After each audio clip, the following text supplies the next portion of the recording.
ক্ষমতায় নিয়ে যেতে পারবো। অনেক দল এখন পিআর পদ্ধতির কথা বলে। পিআর পদ্ধতি সম্পর্কে আপনাদের তো ধারণা আছে, তারপরে দুটো কথা বলি যে পিআর পদ্ধতি হলো এরকম পদ্ধতি যে দল সারা বাংলাদেশে যদি 1% ভোট পায় তাহলে 300 আসনের মধ্যে 3টে আসন তারা পাবে। যে দল 7% ভোট পাবে সে 21টা আসন পাবে।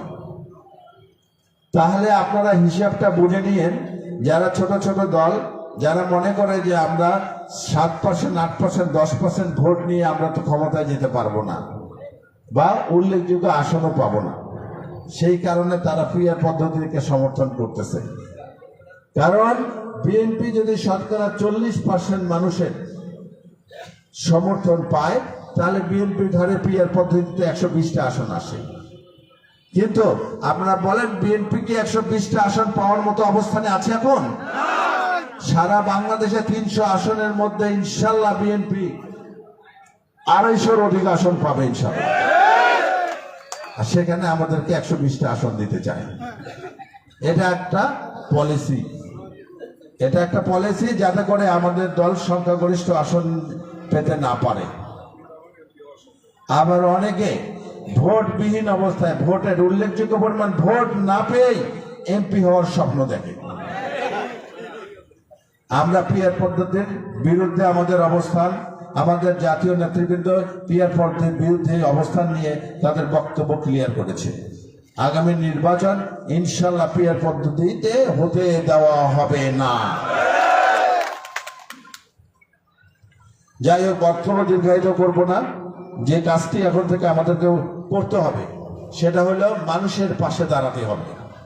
আমরা অতীতেও মানুষের সাথে ছিলাম, মানুষের কল্যাণে ছিলাম, মানুষের মঙ্গলে ছিলাম, মানুষের সুবিধায় ছিলাম, মানুষের দুঃখে ছিলাম, কষ্টে ছিলাম, পাশে ছিলাম। এই 17 বছর থেকে এই ধারাবাহিকতা আমাদেরকে রক্ষা করতে হবে। আমাদেরকে মনে রাখতে হবে আমরা যেন কোনোভাবেই অহংকারী হয়ে না উঠি, আমরা যেন কোনোভাবেই উচ্চ আকাঙ্ক্ষা পোষণ না করি। ওভার কনফিডেন্স মনে করি যে বিএনপি ক্ষমতায় চলে গেছে। যারা অহংকার করে, যারা অহমিকায় ভোগে, তাদের অবস্থান কি হয় শেখ হাসিনা তার বড় দৃষ্টান্ত। কথায় কথায় আমাদেরকে তুচ্ছতাচ্ছিল্য করতে, আমাদের নেত্রীকে নিয়ে অনেক বড় বড় কথা বলেছে। এমনও কথা আমরা টেলিভিশনে দেখেছি যে উনি বক্তব্যে বলেছে যে প্রতিদিনই শুনি যায় যায়, উনি তো যায় না, বয়স তো অনেক হয়েছে। একটা প্রধানমন্ত্রীর মুখ থেকে, সাবেক প্রধানমন্ত্রীর বিরুদ্ধে এরকম কথা জাতি কখনো ভালোভাবে নেয়নি জন্য তার বিদায়ের জন্য, তাকে দেশ থেকে তাড়ানোর জন্য ঢাকার রাজপথে লক্ষ লক্ষ লোক আমরা দেখেছি। আর পক্ষান্তরে আমরা দেখেছি আমাদের নেত্রী, দেশ নেত্রী বেগম খালেদা জিয়া যখন চিকিৎসার জন্য দেশের বাইরে যায়, ঢাকার রাস্তায় লক্ষ লক্ষ লোক দাঁড়িয়ে তাকে বিদায় জানিয়েছে। কোনটা সম্মানের এখন বোঝেন। যাই হোক, রাজনীতি করি আমরা অন্য কোনো উদ্দেশ্যে না, রাজনীতি করি মানুষের সেবা করার উদ্দেশ্যে, এবং রাজনীতি করি আমরা আমাদের সম্মান এর আশায়, সম্মান পাওয়ার আশায়।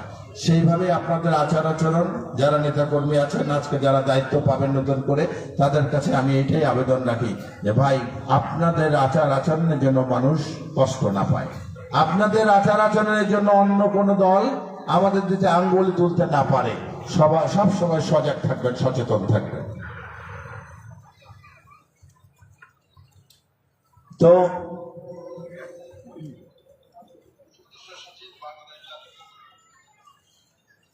এখন আমরা নির্বাচনমুখী কর্মকাণ্ডতে ব্যস্ত থাকব।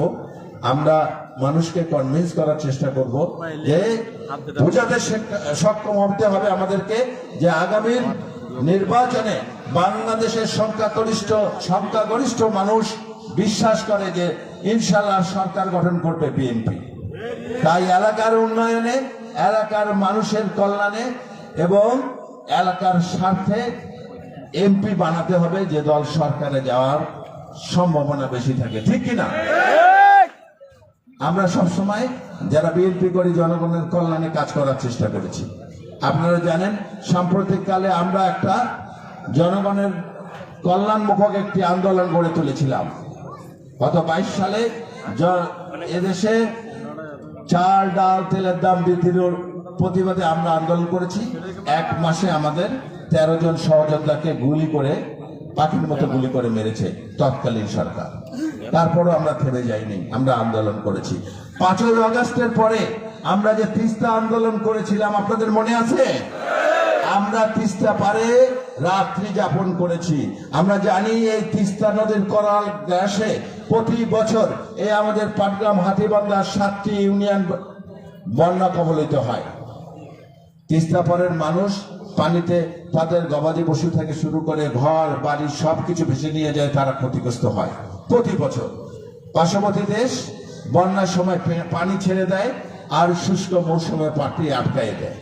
এটার প্রতিবাদে আমরা একটা সামাজিক আন্দোলন গড়ে তুলেছি। আমরা এই আন্দোলনে আল্লাহ রহমতে আমাদের দলের যে ভারপ্রাপ্ত চেয়ারম্যান, ওনাকে আমরা রাজি করাতে পেরেছি এবং উনি সেখানে নিজে হাজির হয়ে ভার্চুয়ালি হাজির হয়ে কথা দিয়েছে যদি বিএনপি কখনো সরকার গঠন করতে পারে ইনশাল্লাহ সেদিন প্রথম এজেন্ডা হিসেবে এই তিস্তার পারে বাঁধ নির্মাণ হবে এবং তিস্তা প্রজেক্ট বাস্তবে যে মহাপরিকল্পনা এতদিন থেকে ছিল, চায়না সরকার যে মহাপরিকল্পনা আমাদের সামনে পেশ করেছে সেটা বাস্তবায়ন হবে ইনশাল্লাহ।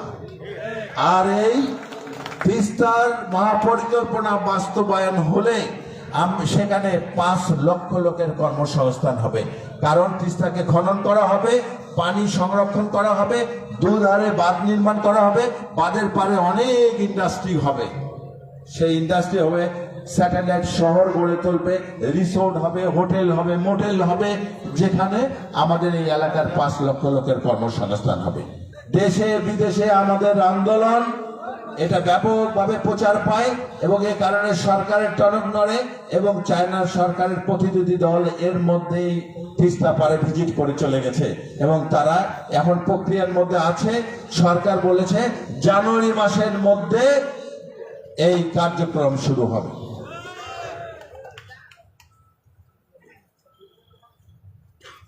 তো আমি আমার বক্তব্য দীর্ঘায়িত করব না, মাগরিবের নামাজের সময় হয়ে আসছে।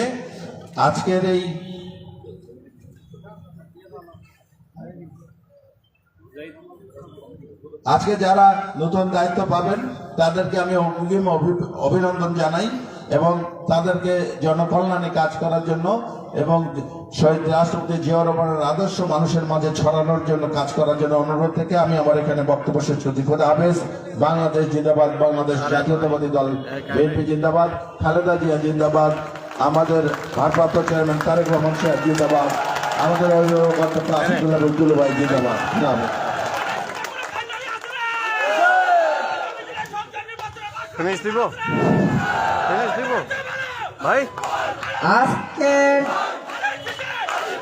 আজকের দ্বিবার্ষিক সম্মেলনের প্রথম অধিবেশন এখানে সমাপ্ত ঘোষণা করা হলো এবং আমরা দ্বিতীয় অধিবেশনের জন্য প্রস্তুতি নিচ্ছি। তার আগে বুড়িমারি ইউনিয়ন স্বেচ্ছাসেবক দলের কমিটি এখন থেকে বিলুপ্ত ঘোষণা করা হলো।